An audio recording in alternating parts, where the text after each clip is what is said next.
What if God already answered you, but the answer didn't look like what you were praying for? Maybe you asked God for a new beginning, and instead, something ended. You asked Him to bring the right people into your life, and suddenly, someone walked away. You prayed for clarity, but instead of getting a clear explanation, you found yourself standing in a season where almost nothing made sense. And you wondered, God, where are you? But what if the question isn't whether God answered you? What if the question is, did you recognize His answer? Because sometimes we expect God to answer with something obvious, a miracle, a sudden opportunity, a perfect sign, a door opening at exactly the right moment. But God doesn't always speak through what we receive. Sometimes He speaks through what He removes. Sometimes through what He delays. Sometimes through the opportunity that never came. And sometimes through the peace you suddenly feel about letting something go. Think about this. You may have prayed for God to change your circumstances, but instead, He started changing you. You asked for a different life. He began giving you a different heart. You asked Him to remove your struggle. He used the struggle to develop your endurance. You asked for the destination. He started preparing you for the person you would need to become when you arrived there. That can be difficult to recognize because we often judge God's answer by how quickly our situation changes. But God may be more interested in what is happening inside you than what is happening around you. There are moments when you think nothing is happening, while God is quietly rearranging everything. A relationship ends, a plan fails, an opportunity disappears, a door closes, and your first reaction is, this wasn't supposed to happen. But months later, you may look back and realize that was the moment God protected me. That was the moment He redirected me. That was the moment He kept me from something I couldn't see. And perhaps that's where faith becomes real. Faith isn't only trusting God when the answer makes you happy. Faith is trusting Him when the answer makes you confused. Proverbs 3:5 reminds us to trust in the Lord rather than leaning completely on our own understanding. Notice that. Our understanding has limits. God's perspective doesn't. You can see today. God sees the road beyond today. You can see the disappointment. He can see the purpose. You can see the closed door. He can see where that door would have taken you. And sometimes, the answer you desperately wanted would have taken you somewhere you never needed to go. So maybe that unanswered prayer isn't actually unanswered. Maybe it's an answer you haven't understood yet. Maybe God is saying, not this, not now, not this person, not this direction. Trust me. And those words can feel frustrating when you're asking for something specific. But God's love isn't measured by how often He gives us exactly what we request.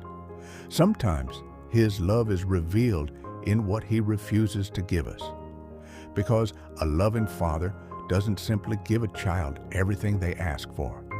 He gives what is good, what is necessary, what is safe, what prepares them for what comes next. So today, before you say, God hasn't answered me, pause, look again. Look at the doors that closed. Look at the habits He is helping you release. Look at the people who entered your life unexpectedly. Look at the strength you didn't have a year ago. Look at the peace that appeared after something you thought you needed was gone. Maybe, just maybe, God has been answering you all along. You were simply waiting for an answer that looked different from His. And perhaps The greatest revelation isn't discovering that God finally spoke. It's realizing He never stopped. Sometimes we imagine that if God answers us, the moment has to feel extraordinary, a sign in the sky, a dramatic breakthrough, something impossible to explain. But what if some of God's most important answers arrive quietly, through a conversation, through a sudden realization, through a burden you can no longer ignore, through a small opportunity that appears at exactly the right time, or even through a growing desire to leave something behind? Think about how often we ask God for direction while expecting Him to give us a complete map. But God may give you something much smaller, just enough light for the next step. You don't need to see the entire road to obey the next instruction. And that is where many people become frustrated. They say, God, show me where this is going. But God may be saying, trust me with where you are going next. There is a difference. We want certainty. God often develops faith. We want the entire explanation. God often gives us the next step. We want to know how everything will work out. God asks us to trust Him before everything works out. And sometimes His answer comes through a change in your own heart. You suddenly lose interest in something that once consumed you. You become uncomfortable with a situation you once tolerated. You start wanting a deeper relationship with God.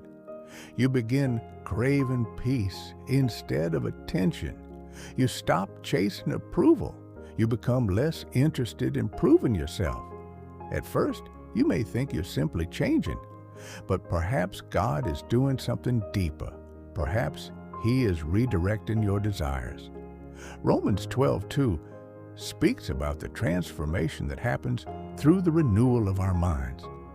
That transformation doesn't always happen dramatically. Sometimes it happens quietly, one thought at a time, one decision at a time, one surrender at a time. And then one day, you realize you aren't the same person anymore. The situation may still be difficult, but your response is different. The pressure is still there, but you don't collapse the way you used to. The uncertainty remains, but you're no longer desperate for control. That's an answer too. You asked God for strength, and He gave you a situation that taught you how to stand. You asked for wisdom, and He allowed you to experience something that forced you to think differently. You asked for patience, and suddenly, life gave you reasons to practice it. We don't always recognize these things as answers because they don't arrive wrapped in the form we requested. But God may be answering the deeper prayer beneath your words. You might say, God, give me success. But perhaps beneath that prayer is a deeper need. God, teach me how to use what you give me. You might pray, God, bring the right person into my life. But perhaps God is first saying, let me prepare your heart. You might pray, God, change my circumstances. And He may answer, let me change the way you walk through them. This is why comparison can become so dangerous. You look at someone else's life and think their prayers are being answered faster. Their career seems to be moving. Their relationships seem perfect. Their opportunities seem endless. And you begin wondering, why not me? But you don't know what God is protecting you from.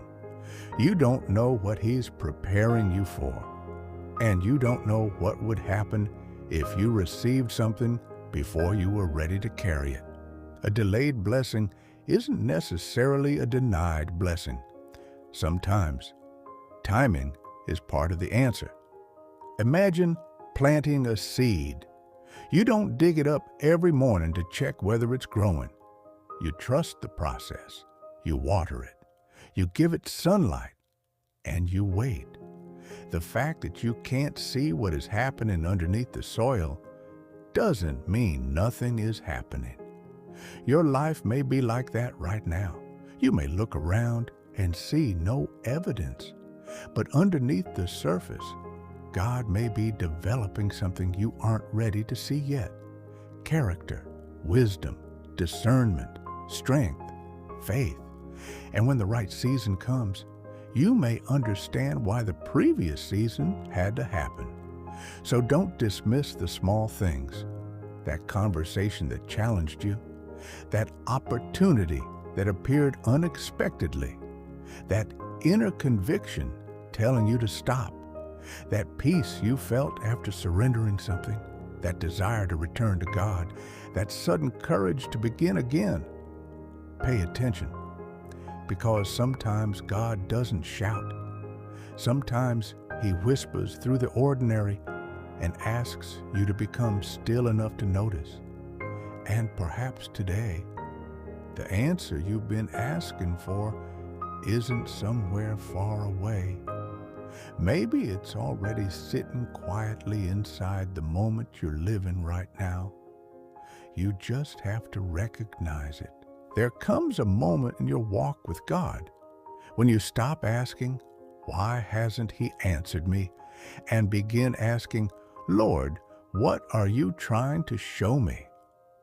That is a completely different prayer, because the first question looks at the situation. The second looks for God's presence inside it. Maybe your circumstances haven't changed yet, but you have. Maybe the door you wanted hasn't opened, but you've developed the wisdom to know which doors are worth entering. Maybe the person you wanted hasn't returned, but you've discovered that your identity was never supposed to depend on someone else's presence. Maybe the future still feels uncertain, but you're no longer terrified of uncertainty because you've learned something deeper. You don't need to know everything when you know who is leading you. Isaiah 30:21 gives us a beautiful picture of God's guidance. It speaks of hearing a voice saying, "This is the way, walk in it." Notice what that means. God doesn't promise that you'll always see the entire road. He promises direction. Sometimes that's all you need. One step, then another, and eventually you look back and realize that every step was taking you somewhere. Maybe that is what God is doing in your life right now. You wanted a complete answer. He gave you the next step. You wanted certainty. He gave you faith. You wanted immediate change. He gave you endurance. You wanted the whole picture. He gave you enough light to keep walking. And maybe that's because God isn't only interested in getting you somewhere. He's interested in who you become along the way. The person you are becoming matters. Your character matters. Your ability to forgive matters. Your willingness to surrender matters. Your capacity to love without demanding control matters. Your faith when nobody applauds you matters. So don't underestimate this season simply because it doesn't look impressive. Some of God's greatest work happens where nobody is watching. David was prepared in private before he was recognized publicly. Moses spent years in the wilderness before stepping into his assignment. Joseph experienced seasons he never would have chosen. Yet God was working through every chapter. Their stories remind us of something important. Preparation often looks like delay when you're living through it. You may be in preparation right now, and preparation can feel like nothing is happening. But roots grow before fruit appears. Strength develops before responsibility increases. Faith deepens before the breakthrough becomes visible. So perhaps you need to stop demanding that God explain every chapter and start trusting Him with the chapter you're currently reading. Because One day, you may understand why that relationship ended, why that opportunity disappeared, why that prayer took longer, why you had to wait, why the path became uncomfortable, why God didn't give you what you wanted when you wanted it. And when that day comes, you may realize that some of God's greatest answers were hidden inside what initially felt like disappointment. The closed door was protection. The delay was preparation. The silence was an invitation to listen differently. The detour was direction. And the season you thought was wasted was actually shaping you.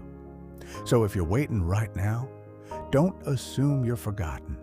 If you're confused, don't assume God is absent. If you're disappointed, don't assume the story is over. Keep praying, keep listening, keep walking, and keep your heart open to answers that don't look like answers. Because God may answer through a person, through a closed door, through a new desire, through unexpected peace, through wisdom, through timing, through scripture, through a circumstance that forces you to grow, or through a quiet conviction that says, let this go. You don't have to understand everything today. You simply have to trust that God sees what you cannot see. And maybe tonight, instead of saying, God, why aren't you answering me? Try saying, God, help me recognize the answer when you give it. That prayer changes everything, because sometimes the miracle isn't that God finally speaks. The miracle is that your heart finally becomes quiet enough to hear him. So if you're in a season of waiting, take a breath. You are not necessarily behind. You are not necessarily forgotten. And your story is not necessarily stuck. There may be things happening that you cannot see yet. There may be prayers being answered in ways you never expected. And there may be a day when you look back at this exact season and whisper, now I understand. Until then, trust him. Walk with him. And don't stop listening. If this message spoke to your heart, write Amen in the comments. Let that word be your declaration of trust, even before you see the answer. And if you know someone who is waiting on God right now, share this message with them. Subscribe to my channel for more messages that strengthen your faith, renew your mind, and remind you that God is still working even when you can't see it.